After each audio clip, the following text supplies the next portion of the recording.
The shoulder is a triaxial ball and socket joint. You have flexors and extensors working in the sagittal plane. You have internal and external rotators working in the transverse plane, and you have abductors and adductors working in the frontal plane. An example of internal and external rotation would be arm wrestling. If you are arm wrestling and you are the one winning, you are internally rotating your shoulder to push your opponent down.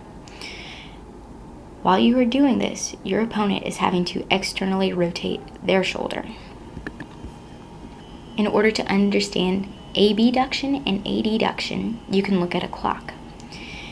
If you rotate the hands towards 12 o'clock, this is called abduction. And if you rotate them down towards the 6, this is adduction. The scapula is an articulation, not a joint. So at the scapula, you have protraction, retraction, elevation, depression, upward rotation, and downward rotation. An example of upward rotation and downward rotation would be a lat pull down. During the concentric motion of a lat pull down, the inferior angle of the scapula moves downward and medially, therefore, your scapula is undergoing downward rotation.